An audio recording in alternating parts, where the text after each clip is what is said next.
모든 것이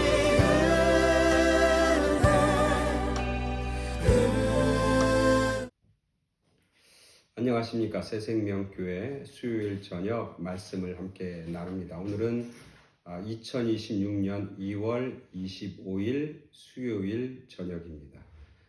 지난주부터 사순절기가 시작이 됐습니다. 그래서 사순절기 동안 예수님의 발자취 따라가기, 예수님의 마지막 발자취 따라가기라고 하는 주제를 가지고 함께 여러분하고 말씀을 나누고 있습니다. 오늘은 그 두 번째 시간이죠. 지난주에 첫 번째 시간에서는 예수님의 성전에 들어가셔서 예수님이 성전을 정결케 하고 깨끗게 하는, 그리고 성전에서 장사하는 사람들과 돈 바꾸는 사람을 내어 쫓으시는 그런 모습을 우리가 함께 묵상해 보았습니다. 그것을 통해서 정말 예수님이 무엇에 관심이 있는지, 성전에 관심이 있다고 하는 것, 그리고 그 성전은 오늘날 우리들의 마음의 중심이고 오늘날 교회, 거기에 관심이 있다고 하는 것, 그것에 대해서 우리 함께 살펴보았습니다. 오늘은 그 두 번째 시간으로 작지만 아주 소중한 것이라고 하는 주제를 가지고 함께 말씀을 나눕니다. 오늘은 예수님의 두 번째, 즉 예루살렘에 입성하시고 나가서 두 번째 맞이하는 날입니다. 즉 화요일이라고 하는 이야기죠. 예수님의 이 순환, 마지막 그 고난 한 주간에서 두 번째 화요일에 있었던 일들은 대부분 오늘 이제 우리가 살펴볼 말씀인데 대부분 논쟁에 관한 이야기입니다. 그래서 논쟁과 토론과 다툼, 이게 화요일 하루 종일 벌어졌던 사건이죠. 그 사건의 마지막 결론이 오늘 우리가 묵상해야 할 성경 본문입니다. 마가복음 12장 41절부터 44절까지 말씀입니다. 그러니까 마가복음 12장 1절부터 44절까지 예수님의 화요일 두 번째 예루살렘 성에서의 마지막 발자취인데 그것의 결론에 해당하는 부분입니다. 마가복음 12장 41절부터 44절까지 말씀 제가 봉독해 드립니다.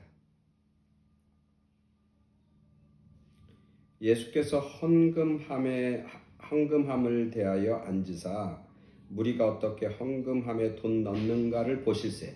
여러 부자가 많이 넣는데 한 가난한 과부는 와서 두 렙돈 곧 한 고드란트를 넣는지라. 예수께서 제자들을 불러다가 이르시되 내가 진실로 너희에게 이르노니 이 가난한 과부는 헌금함에 넣는 모든 사람보다 많이 넣었도다.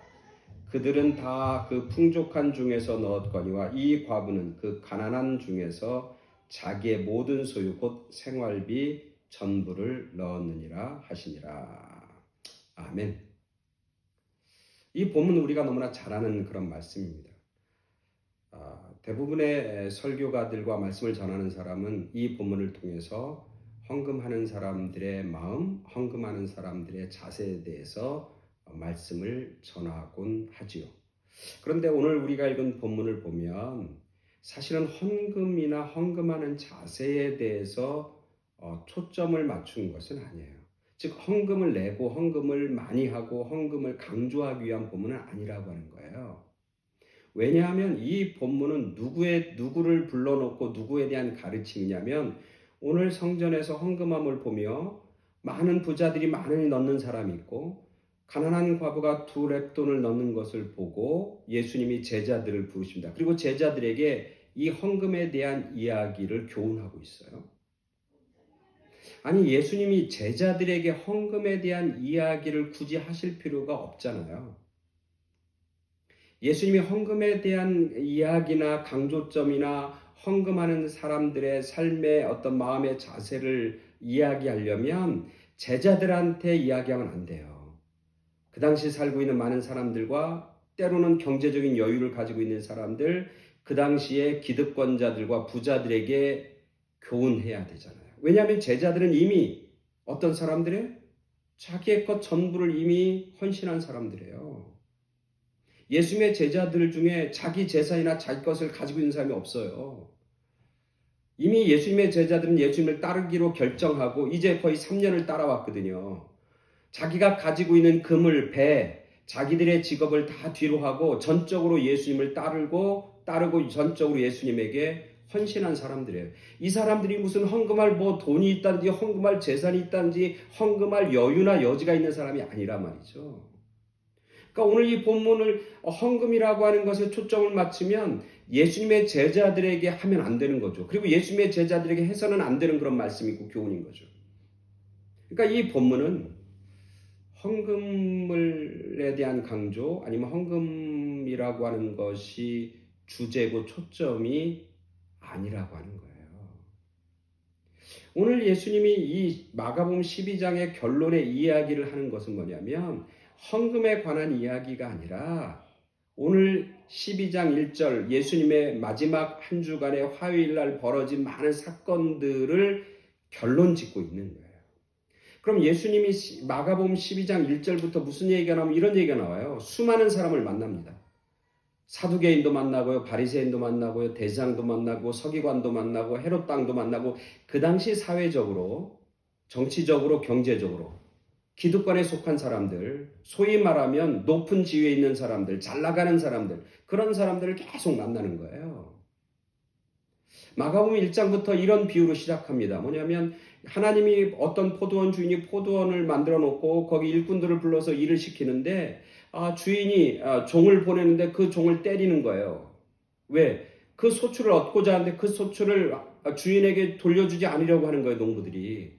그래서 이 주인은 뭘 생각했냐면 아들을 보내면 그 아들한테는 아들 대우를 해주겠구나. 그래서 아들을 보내는 거예요. 근데 이 농부들은 그 주인의 아들을 보자마자 어떻게 생각해요? 이 아들을 때려잡아 죽이면 이 포도원이 다 우리 것이 되겠다. 이렇게 생각해서 그 아들을 잡아 죽이잖아요. 이 비유를 얘기하는 건 뭐냐면 하나님의 것인데 사람들이 하나님의 것을 하나님 것으로 인정하지 않는다는 거예요. 다 하나님의 것을 자기 것으로 생각한다는 거예요. 그래서 하나님의 것을 자기 것인 양 이용하고 사용하고 유용한다는 거예요. 그리고 하나님에게 드려야 할 것들을 제대로 드리지 못하는 그런 삶의 모습을 살고 있다고 비유하는 거예요. 그 이야기를 듣자마자 서기관들과 바리새인들과 그 당시 지도층에 있는 사람들이 이건 우리 얘기구나 그러면서 예수님을 잡아 죽이려고 달려들고 있는 거죠. 그러면서 예수님이 그 다음 예수님에게 나온 사람이 누구냐면 바리새인과 헤롯 땅이라고 하는 사람들은 지금 유대 나라가 로마의 식민지로 있으니까 로마의 식민지로부터 독립해야 되겠다고 사회운동과 정치운동을 하는 사람들의 대표적인 사람들이 헤롯 땅인 거예요. 이 사람들이 예수님께 와서 무슨 질문을 던지냐면 이런 질문을 던지는 거예요. 우리가 가이사, 로마의 시저에게 텍스를 내고 세금을 내는 게 합당합니까? 내야 합니까? 말아야 됩니까? 이런 얘기를 하는 거예요. 그때 예수님이 그 대답을 하는 거죠. 가이사의 것은 가이사에게. 그죠? 하나님의 것은 하나님에게 바쳐라. 그러니까 이 헤롯 땅이나 바리새인들은 예수님이 하시는 말씀이나 메시지는 참 좋아요. 진리예요. 그리고 정말 우리들에게 큰 교훈이 되는 거예요. 근데 예수님이 자기의 정치적인 소신이나 자기의 정치적인 어떤 야망을 이루는 일에 좀 더 적극적으로 나섰으면 좋겠다는 거예요. 자기들이 행하고자 하는 정치적인 목적이 있는 거예요. 정치적인 방향이 있는 거예요. 그게 민족의 독립이든 정치적인 권력을 획득하는 것이든 거기에 예수님이 좀 적극적으로 참여하고 예수님을 좀 이용하고 예수님을 좀 사용하려고 달려드는 거죠. 그러면서 논쟁을 붙기 시작하는 거죠.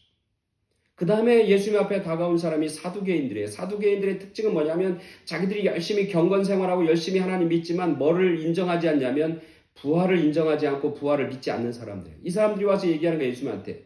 예수님 당신의 교훈은 다 좋고 당신은 다 아주 훌륭하고 정말 당신이 말씀하시는 그 말씀은 복음이고 능력이고 사람을 살리는 건데 부활은 아니지 않습니까? 부활은 그런 건 말도 안 되지 않습니까? 부활을 주장하는 것은 이성적이지도 않고 합리적이지도 않고 상식적이지도 않습니까? 그렇게 얘기하는 겁니다.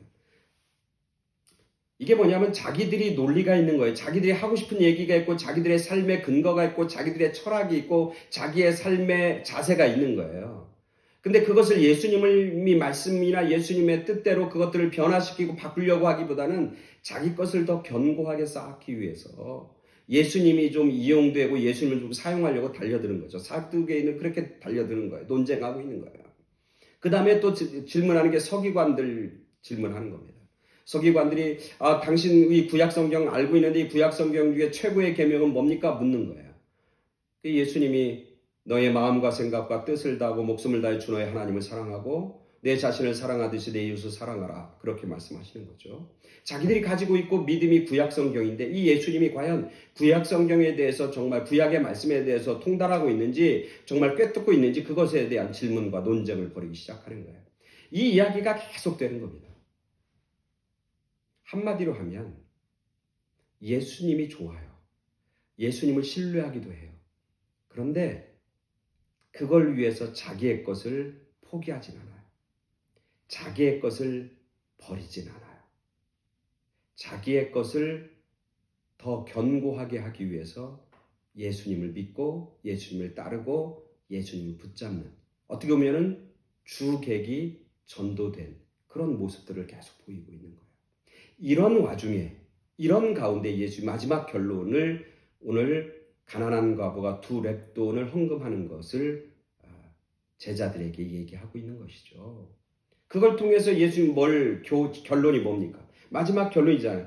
그들은 다, 부자들은 헌금을 많이 했는데 많이 한 사람들, 그들은 풍족한 중에서 일부, 자기들의 전부가 아니라 자기들의 삶 중에서 일부를 하나님 앞에 넣었지만 이 과부는 가난한 중에도 자기의 모든 소유, 곧 생활비 전부를 하나님을 향해서 넣고 헌금했다. 이 얘기는 뜻은 뭐예요?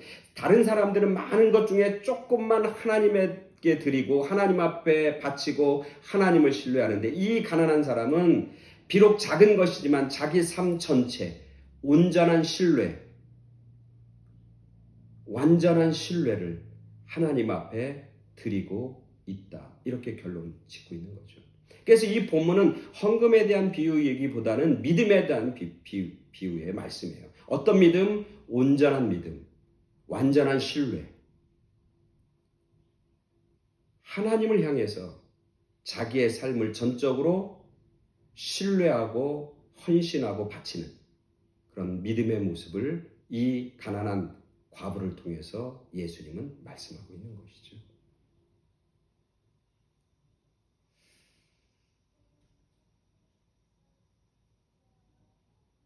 버클리 음대라고 하는 음대가 있어요. 보스턴에 있는 음대인데 한국 사람들에게 많이 알려져 있는 음악 대학이죠. 주로 실용음악을 전문적으로 하는 버클리 음대. 거기 최연소 교수가 있는데 이름이 김칫국이에요. 김칫국. 그 사람이 29살인가요? 최연소로 실용음악의 뮤직 테라피라고 하는 교수가 됩니다. 근데 이분은 김칫국이라는 이분은 눈이 안 보이는 분이에요. 맹인이에요. 그래서 그런 얘기예요. 눈을 보지 못하는 것, 눈으로 보지 못하는 것은 장애가 아니라 또 다른 큰 축복이다. 그런 얘기를 해요. 눈이 보이지 않는 건데 그게 장애가 아니라 자기 삶에는 큰 축복이라는 거예요. 왜?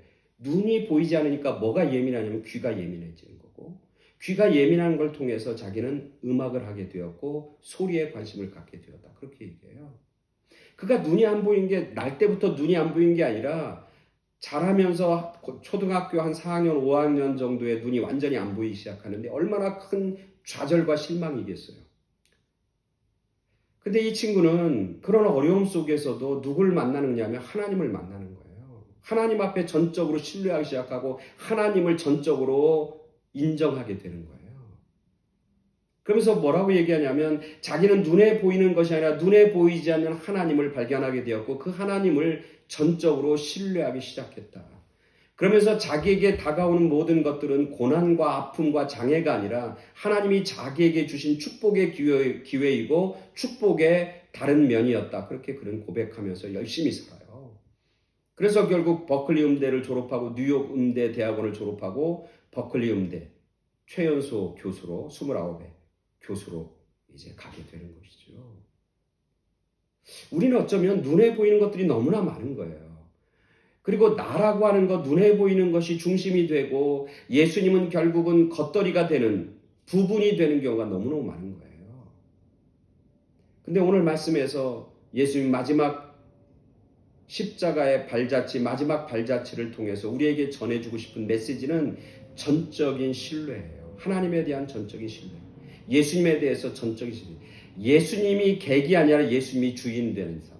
내 마음을 전적으로 주님은 원하시는 거예요. 내 삶의 중심, 그것을 주님은 원하시는 거예요. 그리고 그 삶이 결국은 예수님을 따르는 삶이고, 결국 그 삶이 부활의 영광에 참여하는 삶이고, 그리고 믿음의 아름답고 풍성한 열매를 맛보고 누리는 삶이라고 오늘 예수님 우리에게 말씀하고 계신 것이죠. 사순절기를 지내는 요즘 예수님의 발자취를 따라갑니다. 오늘 말씀을 통해서 우리는 예수님의 발자취를 전적인 신뢰를 가지고 따라가는지, 아니면 조금 신뢰, 부분적 신뢰만을 드리고 따라가고 있는지, 우리 자신들을 성찰하고 되돌아보는 귀한 시간이 되길 간절히 바랍니다. 하나님이 원하시는 것은 전적인 신뢰입니다. 전적인 신뢰를 통해서 하나님은 믿음의 놀라운 은혜와 역사와 능력을 우리 가운데 허락해 주실 줄 믿습니다. 전적으로 주님을 따라가는, 전적으로 신뢰하는, 예수님에게 올인하는 믿음 가지고 나아가는 그런 여러분 모두가 되길 간절히 축원합니다. 아멘. 감사합니다.